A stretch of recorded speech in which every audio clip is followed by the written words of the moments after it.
Alrighty then. Back in my home. Yeah, I know.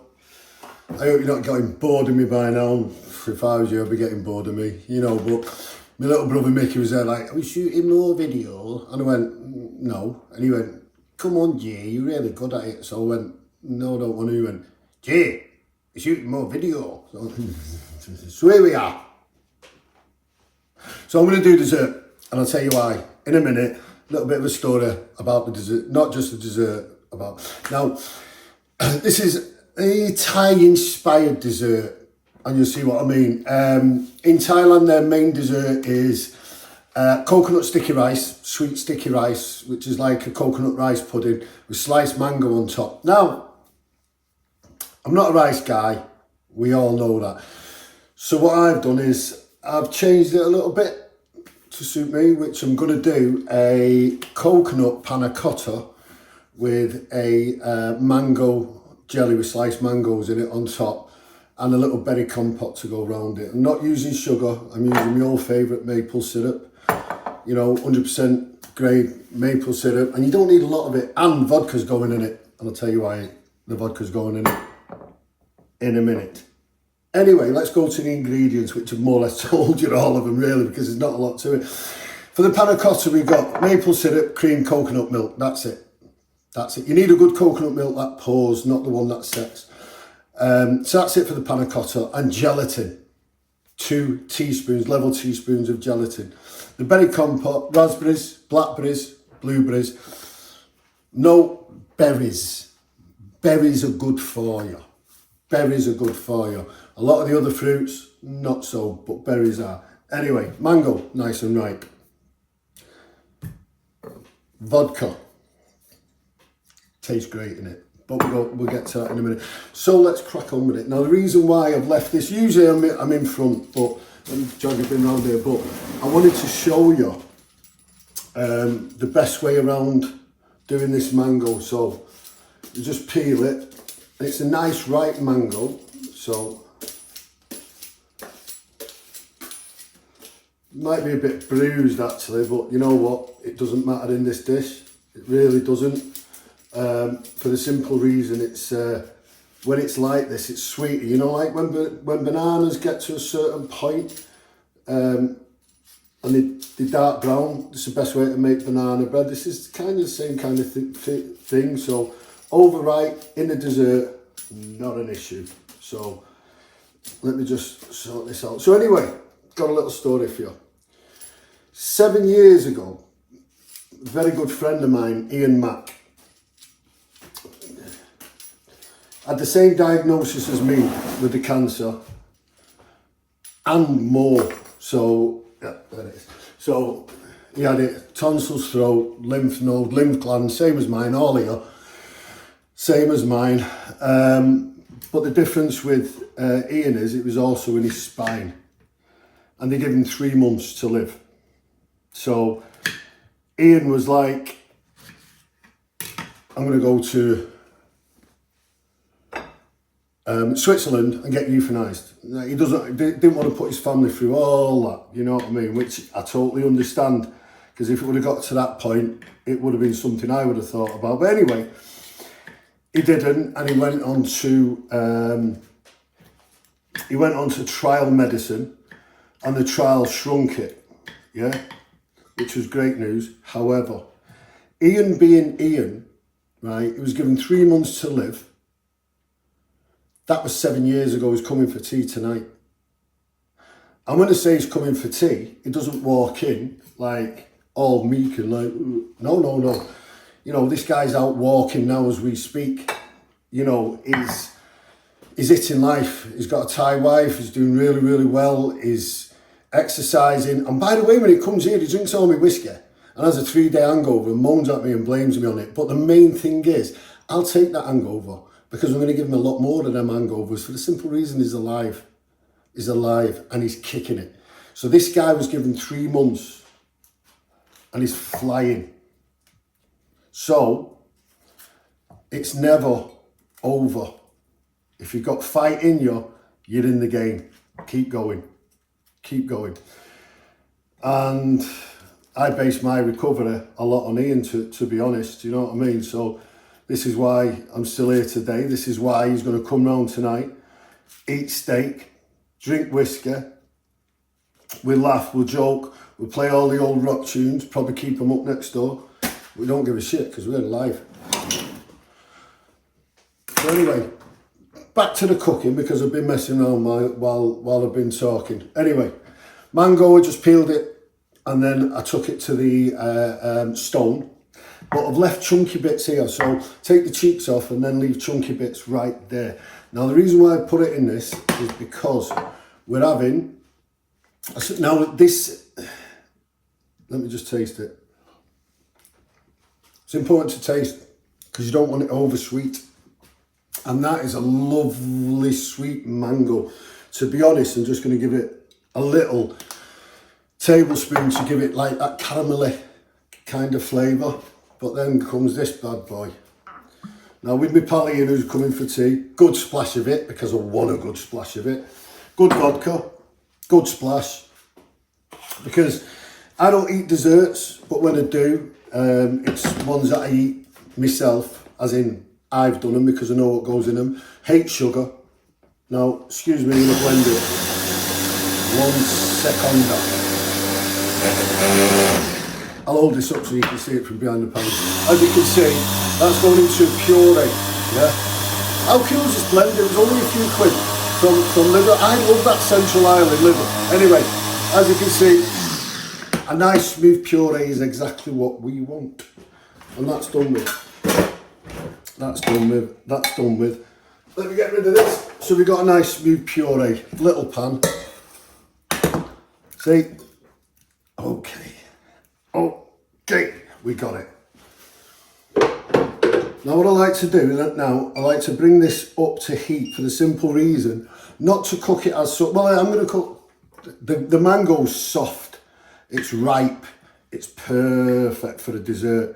You know, like mangoes can taste almost perfumey when they're not ripe. This isn't, this is crisp, you know what I mean? But I've had it sat there for a few days waiting, been feeling it, you know, and it's perfect. So away we go. So I'm bringing this up to heat for the simple reason I want to melt the gelatin. In this, because there's not a lot of it. Now with this powdered gelatin, read the tub, yeah? So it says for a pint of jelly, I don't want jelly, I just want it to set. I don't want it to be firm jelly. So let's call it half a teaspoon. Because for a pint of it, they say 2.5 of them, right? So if I put half in, that's just going to set it, see?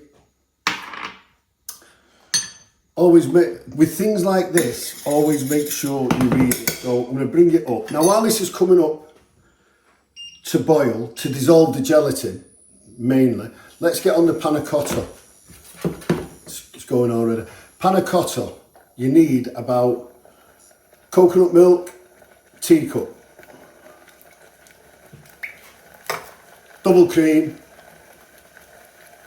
teacup-ish, on average. I'm not going to weigh it out, you know what I mean? I'm just using it as a gauge, you know what I'm saying?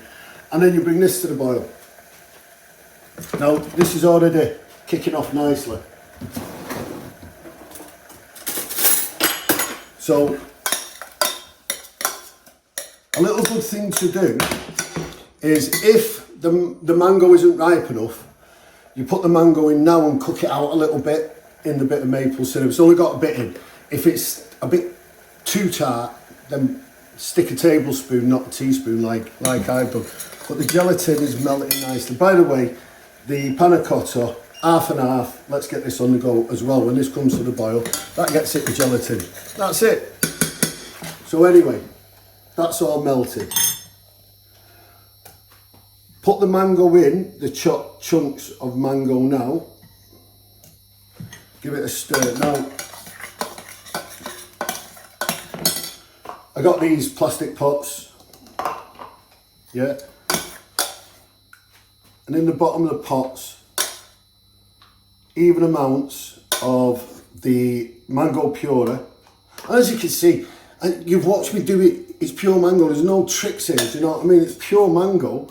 A teaspoon of maple syrup. I'd say a good shot of vodka, so, you know, because I want that. So when you eat, it's almost like a cocktail, if you know what I mean. Because it's a dessert.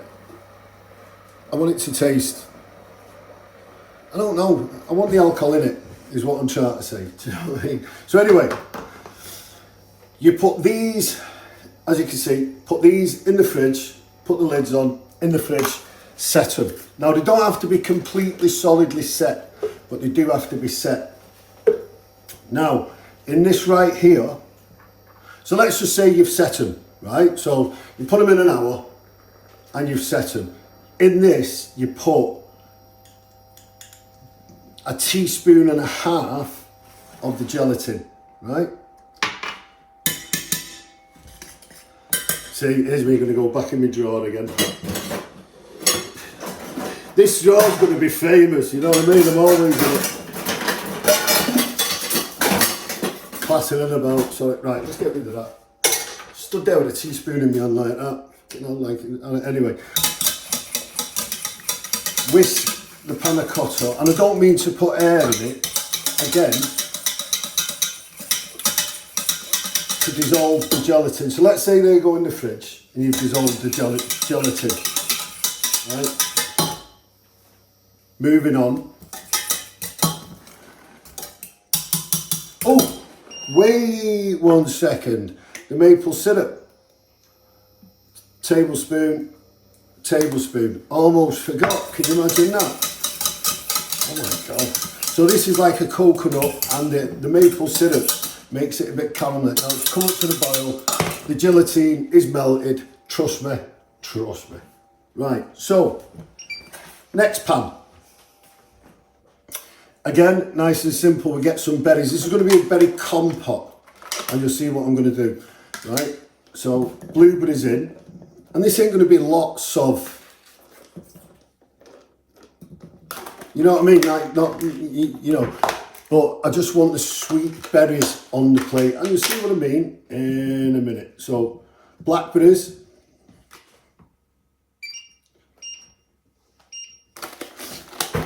don't put the raspberries in yet because they'll just go to mush, right? The blackberries are quite firm in this one, so put them in now. But if they're soft, like, you know, because if they get overripe, hang back and stick them in with the raspberries in a minute, because I want the raspberries to stay whole, solid, whatever you want to call it. But a little bit of maple syrup again, a tablespoon, and always what that does is it starts to make the blackberries and the blueberries not bleed. The blueberries have got a skin on, but it warms them up and softens them, so you get them little pops of blueberries, which is delicious. So anyway, let's say we take them out of the fridge and they're half set. Don't have to be fully set, but half set. When this cools down, because when you put hot liquid on that, it's just going to run through it. You don't want to do that. So then pour, let's just say, pour in the liquid in it, so it goes 2/3 up the pot, yeah? So that goes back in the fridge to set. I would say 4 hours, so it's perfectly set. This compote is coming on really nice. So in the great world of, it's not even television, YouTube, here's one I made earlier. So as you can see, half a yard, well, it's about 1/3 mango jelly, 2/3 panna cotta, yeah? So this is where we pray. Put it on and wait. Don't shake it. I can see the air going in it already. Don't shake it because you're going to break it. Just leave it. Just leave it, yeah? And it, I'm terrified now. Boom. But what? Boom. There we go. All done. Let me just move it across the plate a little bit so it's central. too soft to move. Ah! I want it to be sensual. I want it to be like isometrical. I want it to be perfect.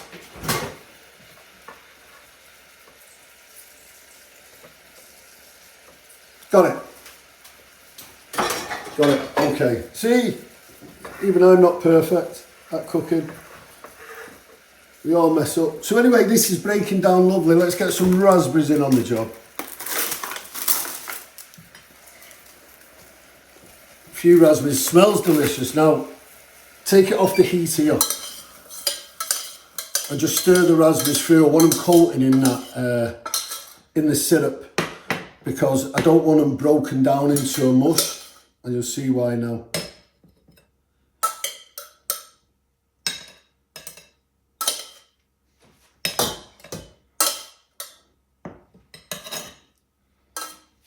Right, so anyway, my mate Ian is going to love this when he comes round because it's Thai inspired and he loves his Thai food. But check that out, look at that. Look at that. Now, mango vodka jelly, coconut panna cotta, berry compote, no sugar, 100% maple syrup. With all due respect, get involved, stop messing about. Now, I'm going to go because my good friend Ian's coming round and I've got to prepare steaks and I've got to clear all this lot up. And I've got to get my camera equipment away, and he's going to want to drink loads, eat steak, laugh, joke. But let me tell you, it's a success story, Ian, and myself, right? We're not one in a million, you know what I mean? We're not. If you get in the fight and don't lay down, get in the fight, do you know what I mean? Cancer is no picnic. It isn't. It isn't. But it's not a death sentence either if you get it early and you do your fasting and no sugars and no seed oils and follow this kind of cooking, you know what I mean? This is a treat with the maple syrup. You don't have to, you know, we don't eat this every day. It's a treat because my mate's coming around to celebrate life because we beat it. So anyway, I'm going to bid you farewell. God knows what I'm going to cook next time. I really don't know. It's going to be Thai inspired because I'm all about Thai food at the minute. So listen, enjoy life every day. You never know what's around the corner. And that's literally, you never know what's around the corner. But if you're fit and you're healthy, whatever comes around the corner, I'd rather face it fit and healthy than unfit and weak. And your food is going to do that for you. Your food is going to make you healthy. All right. God bless you. Take care.